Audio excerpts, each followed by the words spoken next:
آیت نمبر 44. أتأمرون الناس بالبر وتنسون أنفسكم وأنتم تتلون الكتاب أفلا تعقلون.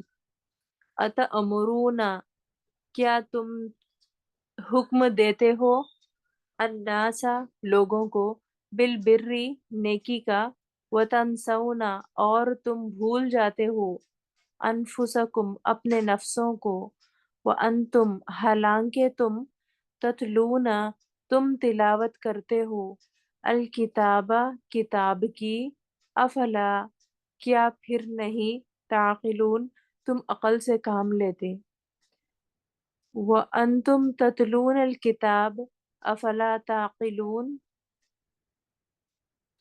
أَتَأْمُرُونَ النَّاسَ بِالْبِرِّ، تم لوگوں کو پھیرتے ہو، جا کر اچھی باتوں کا حکم کرتے ہو، اچھی باتیں کرنے کو کہتے ہو، خطبے دیتے ہو، بڑے بڑے تقریریں کرتے ہو اور اپنے آپ کو بھول جاتے ہو۔ یہ بات کس سے کہی جا رہی ہے؟ بنی اسرائیل سے۔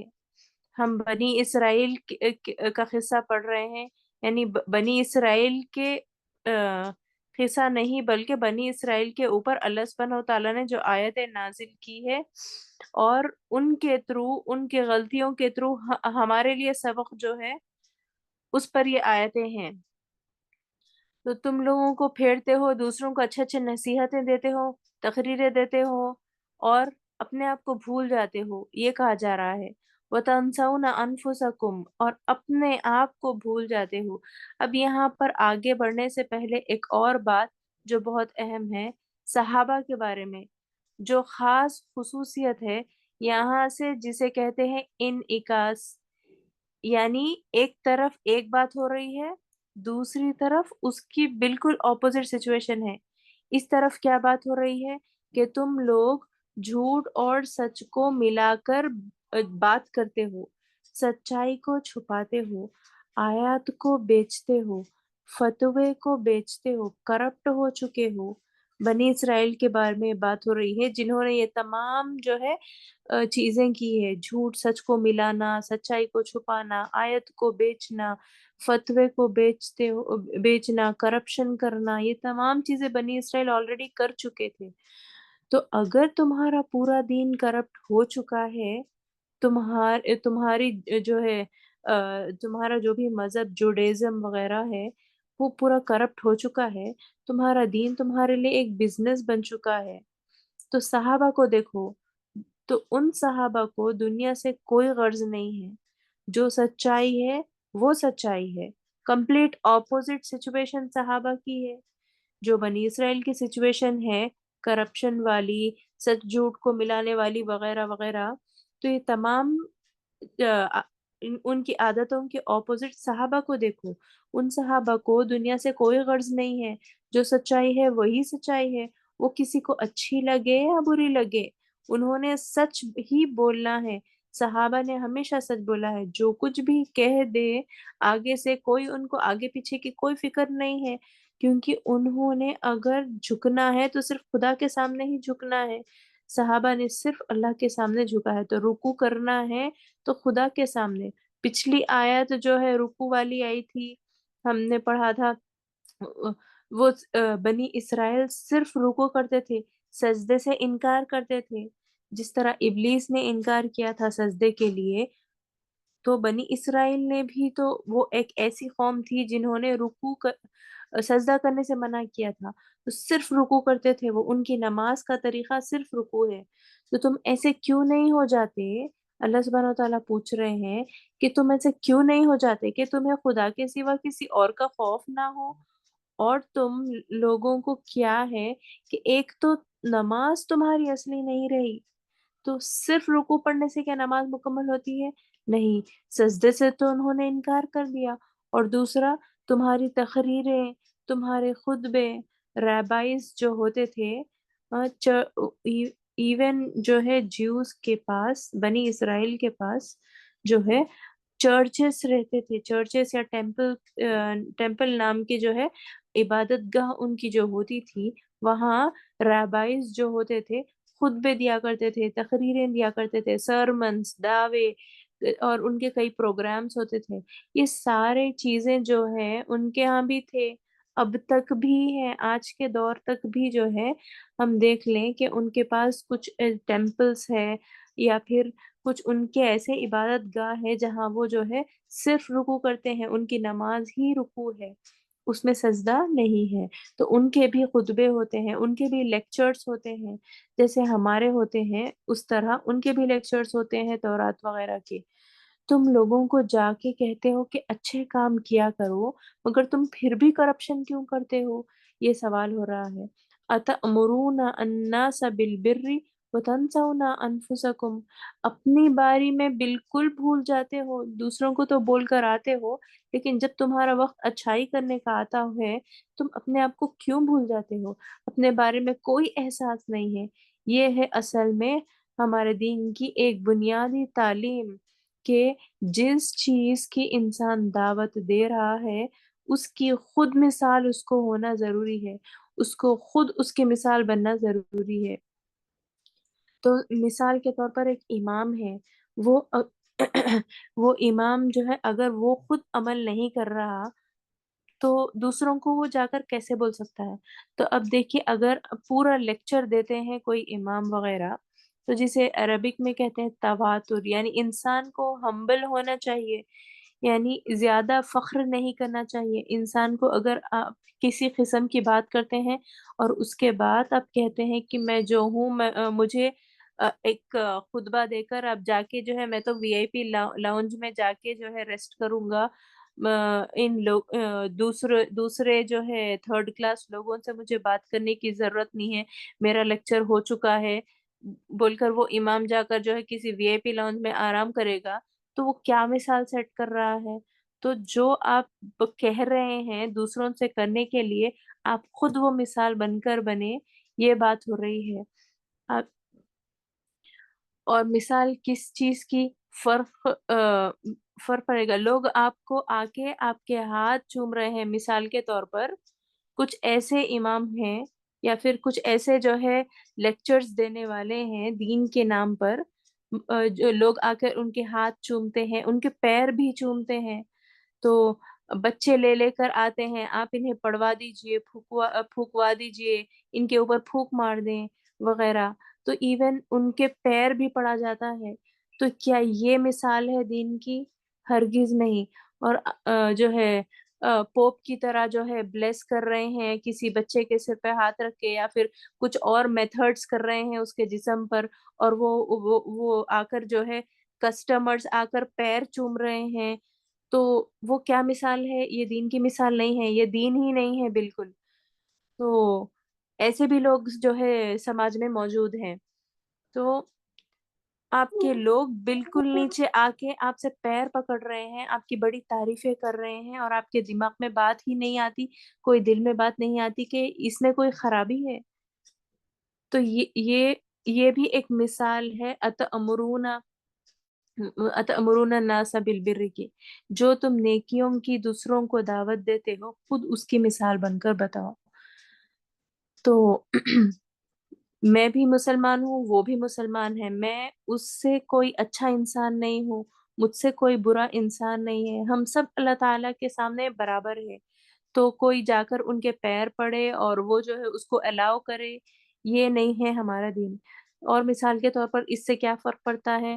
زوم پر قرآن سیشنز چل رہے ہیں اور آپ اور میں سن رہے ہیں، پھر بھی میں کوئی اور چیز نہیں ہوں، میں جو ہے کچھ خاص ایسے انسان نہیں ہوں، میں بھی آپ ہی کی طرح ہوں، اور میرا بھی سوال جواب ہونا ہے روز محشر میں، آپ کے لیے بھی تیار ہوگی اور میرے لیے بھی تیار ہوگی۔ تو میں کوئی سپیریئر نہیں ہوں، آپ کوئی انفیریئر نہیں ہے، آپ کوئی سپیریئر نہیں ہے، میں کوئی انفیریئر نہیں ہوں، ہم سب ایک ہی لیول کے ہیں اور ہم سب سے برابر سوال ہوگا روز محشر میں۔ تو یہ جو اپنے عالم کے دماغ میں یا اسپیکر کے دماغ میں یا دائی کے دماغ میں ایک طرح سے بات آ جائے کہ میں بات کر رہا ہوں تو میں کسی طرح ان لوگوں سے بہتر ہوں، یہ والی بات، اور پھر لوگ بھی آ کے ایسے ہی بات کرتے ہیں، ماشاء اللہ آپ دعا کر دیں، بس آپ دعا کر دیں، ایک ان کے اوپر پھونک مار دیں، آ کر ان کے پیر پکڑتے ہیں، ان کے پیر چومتے ہیں، اور وہ جو ہے مور کا پر ہلاتے ہیں وغیرہ وغیرہ. تو اگر آپ نے دعا کر دی تو سارا معاملہ طے ہو جائے گا، آپ بس دعا کریے وغیرہ کہتے ہیں. تو یہ ہمارا دین نہیں ہے. بس مجھے ایک وظیفہ دے دیں، ان سے اس طرح کی باتیں ہوتی ہے. تو اتنے لوگ مجھے سمجھتے ہیں سپریم، میں تو جو ہے کچھ خاص ہوں وغیرہ کی جو فیلنگ ہوتی ہے. تو اتنے لوگ سن رہے ہیں میری سیشن، اور یوٹیوب پر اپلوڈ بھی ہو رہی ہے، اس بارے میں بات ہو رہی ہے. تو تم لوگوں کو تو تقریر کرتے ہو، اپنے بارے میں کیا خیال ہے؟ تو کیا یہ دین ہے ہمارا؟ پیر چومنا وغیرہ، پھونک مارنا، یا پھر آج کے سوسائٹی میں جو کامن ہو گیا ہے، تو وہ ہمارے دین کا حصہ نہیں ہے. اور پھر وَأَنْتُمْ تَتْلُونَ الْكِتَابَ، اور تم لوگ جو کتاب پڑھتے ہو، تم تو کتاب پڑھنے والے ہو.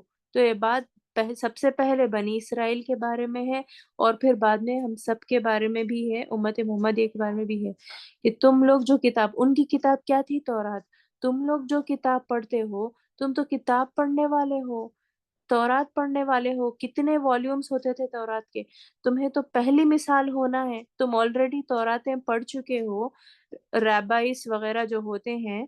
تو تم کو تو پہلے ایمان لانا چاہیے تھا. آلریڈی محمد صلی اللہ علیہ وسلم آنے والے ہیں، ان کو پتا تھا. ان کو تو پہلے ایمان لانا چاہیے تھا. ان کو تو پہلی صف میں ہونا چاہیے تھا. نہ ابو بکر رضی اللہ تعالیٰ عنہ. تو پہلی صف میں تو ہمارے صحابہ ہوتے تھے، لیکن ان کو ہونا چاہیے تھا. انہوں نے تو کتابوں کی کتابیں پڑھی ہیں. تو اتنے والیومز اور والیومز تورات جمع کر چکے ہو، سٹینڈرڈ تو تمہیں سیٹ کرنا چاہیے تھا. افلا تعقلون، تم لوگ سوچتے کیوں نہیں؟ سوچتے کیوں نہیں، یہ سوال آ رہا ہے. تعقلون، سوچنے پر بات آ رہی ہے. یعنی اتنا تو رٹا کر لیا تم نے تورات کا، جا کے کسی کو سنا بھی سکتے ہو. اپنی کتاب کے بارے میں کیا حال ہے تمہارا؟ عمل کیوں نہیں کرتے؟ صرف کتاب کیوں پڑھ چکے ہو، عمل کیوں نہیں کر رہے ہو؟ کہاں تک پہنچی ہے یہ بات؟ تو ہم نے پہلے بھی ذکر کیا تھا، ہماری جو ایک طرح سے کلاس سوسائٹی بن چکی ہے، ویسٹرن کنٹریز میں کنورٹس ہیں، اور پریکٹسنگ مسلمز کی تعداد بڑھ رہی ہے. لیکن جب ہم اپنے خود مسلمانوں کے ملک میں، یعنی مثال کے طور پر انڈیا، پاکستان، بنگلہ دیش، یہ جو سب کانٹیننٹس ہیں، یہاں کے دین کو دیکھ لیں، زیادہ احساس ہوتا ہے. تو کتنا برا حال ہے یہاں پر، کتنی نیچے ہماری ذہنیت آ چکی ہے. تو امیجن مسجدوں میں ایک وی آئی پی سیکشن بھی ہے، پہلے 5 صفیں، باقی تمام لوگ پیچھے. نماز کی صفوں میں اگر آپ نے وی آئی پی سیکشن بنانا شروع کر دیے تو نماز کا مقصد ہی کیا رہا؟ نماز کا تو مقصد تھا کہ تمام لوگ کو ایک ہی صف میں جمع کرے. کوئی چاہے کالا ہو یا گورا ہو، جو بھی ریس ہو، یا کوئی بھی کاسٹ یا کریڈ ہو، کوئی بڑا ہو، کیا وی آئی پی ہو، چاہے کوئی پرائم منسٹر ہو، یا پھر عام آدمی، کوئی سویلین ہو، کوئی جوان ہو، کوئی امیر ہو، کوئی غریب ہو، تمام لوگوں کو ایک ہی صف میں نماز پڑھی جاتی ہے. تو اب تو کوئی فرق نہیں پڑتا. تو آپ نے جوتے اتار دیے، اپنا سارا سوشل سٹیٹس اتار کر آپ نماز میں آ رہے ہو، اتار کر مسجد میں آ رہے ہو، خدا کے سامنے، اللہ سبحانہ و تعالیٰ کے سامنے آ رہے ہو، اپنے تمام جو ہے ریسزم اور ڈسکریمنیشن کو بھول کر. تو اس طرح ہوتا ہے. یہاں پر وی آئی پی کا کیا کیا مسئلہ ہے؟ اصل یہ ہم نے ایک طرح سے ایکسپٹ کر لیا ہے. یہ تو عام چیز ہے سوسائٹی میں، کوئی بڑے لوگ، چھوٹے لوگ وغیرہ، یہ جو سٹینڈرڈ سیٹ کیے ہوئے ہیں وی آئی پی سوسائٹی. تو یہ کوئی چیز نہیں ہوتی ہے جب نماز کی بات ہوتی ہے. وَارْكَعُوا مَعَ الرَّاكِعِينَ، اور اس کی پہلی مثال جو دین سکھانے والے ہوتے ہیں، عالم یا مفتی ہو یا دائی ہو یا کوئی بھی اسپیکر ہو، پہلی مثال ان کو سیٹ کرنا ہے. ان کو رکوع کرنے والوں کے ساتھ رکوع کرنا ہے. اگر آپ کوئی عالم یا مفتی یا دائی یا جو بھی ہو، اسپیکر ہو یا انفلوئنسر ہو، آپ جا کر پہلی صف یا دوسری صف میں وی آئی پی کی صف میں نماز پڑھ کر نہیں جا سکتے. تو ان کو تو صرف اچھائی کی تقریر دینی ہے، اپنے آپ کو نہیں بھولنا ہے. اچھائی کی تقریر دیتے ہوئے اپنے آپ کو بھی ان کو بدلنا ہے. وَتَنْسَوْنَ أَنفُسَكُمْ وَأَنْتُمْ تَتْلُونَ الْكِتَابَ أَفَلَا تَعْقِلُونَ. وہ وہ جہاں وہاں باہر نماز ہو رہی ہے جماعت میں باہر، اور وہ بڑے عالم صاحب جو ہیں نہیں نہیں میں الگ سے پڑھ لوں گا، کیونکہ لوگوں کے ساتھ ملنا جلنا جو ہے وہ مجھے بڑا مشکل ہو جائے گا، میں تو ایک وی آئی پی ہوں، میں تو بہت بڑا مفتی ہوں، اس طرح کا یہ ہمارے دین میں اس طرح کا جو ہے کوئی ہمارا دین ایسا نہیں ہے، وہ دین کا حصہ نہیں ہے۔ جیسا شکر ہے ایسا آج تک تو ہمارے مسلمانوں میں نہیں آیا، مگر یہ بات کس بارے میں ہو رہی ہے؟ بنی اسرائیل سے خطاب ہو رہا ہے بیسیکلی، تو بنی اسرائیل میں اس طرح ہوتا ہے، بنی اسرائیل کی جو ان کی قوم ہے، ان کے جو چرچز یا ٹیمپلز وغیرہ ہے اس میں اس طرح کا ہوتا ہے۔ فرسٹ 2 روز چرچز میں جا کر دیکھیں گے، فرسٹ 2 to 3 روز، تو چرچز ہو یا پھر جوڈیزم کے ان کے جو بھی عبادت سیکریٹ پلیسز ہیں، تو وہاں یہ دکھے گا کہ یہ وی آئی پی کا کانسیپٹ ہے، لیکن مسلمانوں میں یہ کانسیپٹ بالکل بھی نہیں ہے۔ تو بات کیا ہو رہی ہے آخری میں؟ افلا تعقلون، سوچتے کیوں نہیں؟ یہ کون سا دین ہے؟ یہ کیسا ریلیجن کریٹ کر لیا تم نے؟ جبکہ تمہارے باپ دادا تو قومن ابراہیم علیہ السلام تھے، ہمارے مسلمانوں کے باپ دادا اور ان کے باپ دادا قومن ابراہیم علیہ السلام ہی تھے، تو تم سوچتے کیوں نہیں؟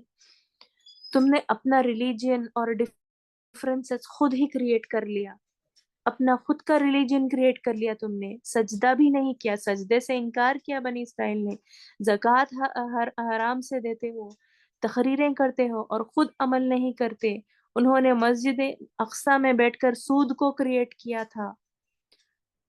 تو یہ کنورزیشن چل رہی ہے اللہ سبحانہ تعالیٰ جو بنی اسرائیل سے خطاب کر رہے ہیں، اور یہ ہم مسلمانوں کے لیے بھی بڑا سبق ہے۔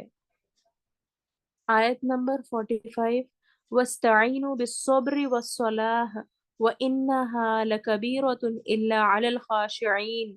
وَاسْتَعِينُوا، اور مدد طلب کرو، بالصبری، ساتھ صبر، اور وصلاتی، اور نماز کے، وَإِنَّهَا، اور بے شک وہ، لَكَبِيرَةٌ، البتہ بھاری ہے، اللہ مگر، اعلی اوپر، الخاشعین خشوع کرنے والوں کے۔ تو کیا مطلب ہے اس آیت کا؟ وَاسْتَعِینُوا بِالصَّبْرِ وَالصَّلَاةِ، اور مدد حاصل کرو، نمبر 1 صبر کے ساتھ اور نماز کے ساتھ، یعنی اس کا مطلب ہے صبر کے ذریعے اور پھر نماز کے ذریعے ہی صبر اور نماز کے ذریعے ہی اللہ تعالیٰ کی مدد آئے گی دو لوگوں کے لیے، وہ لوگ جو صبر کا دامن پکڑے ہوئے ہیں اور نماز کا دامن پکڑے ہوئے ہیں۔ تو دو چیزیں ہمارے پاس ہوں تو پھر اللہ سبحانہ وتعالیٰ کی طرف سے مدد ضرور آئے گی، تب ہم مدد مانگنے کے مستحق ہو، تب ہمیں ایلیجبلٹی لیٹر مل جائے گا، اگر ہم صبر اور نماز کرتے ہیں، قائم رکھتے ہیں، تو ہم ایلیجبل ہوں گے اللہ کی مدد کے۔ تو اس میں فارمولا ہے کہ کون سا انسان اللہ تعالیٰ کی مدد مانگ سکتا ہے؟ جس انسان میں صبر نہ ہو، اسے اب کا ابھی چاہیے جو کچھ بھی ہے، اور نماز کو نہ پکڑے، وہ اللہ تعالیٰ کی مدد نہیں مانگ سکتا۔ وَاسْتَعِینُوا، اور مانگو مدد، ٹھیک ہے مانگو، تمہیں مدد کی ضرورت ہے تم مانگو مدد، لیکن مدد مانگنے کے لیے تمہیں ان دونوں چیزوں کی ضرورت ہوگی۔ وَإِنَّهَا لَكَبِيرَةٌ، اور ان دونوں چیزوں سے مدد مانگنا بہت مشکل ہے۔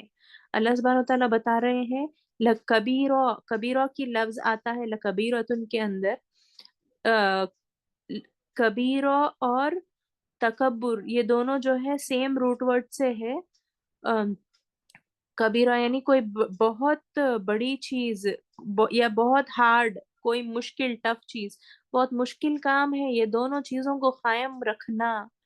الا علی الخاشعین، سوائے ان لوگوں کے جن کو بہت ہی اللہ تعالیٰ کا خوف ہے، خاشعین خوف سے ہے، اور خاشعین کے آگے ہم پڑھیں گے روٹ ورڈز وغیرہ، اور خاشعین جو اپنے آپ کو نیچے کر چکے ہیں، یعنی سبمٹ کر چکے ہیں، نیچے کرنے کا مطلب اتنا سبمٹ کر چکے ہیں کہ خشوع میں، تو خشوع کی بات کہاں آتی ہے؟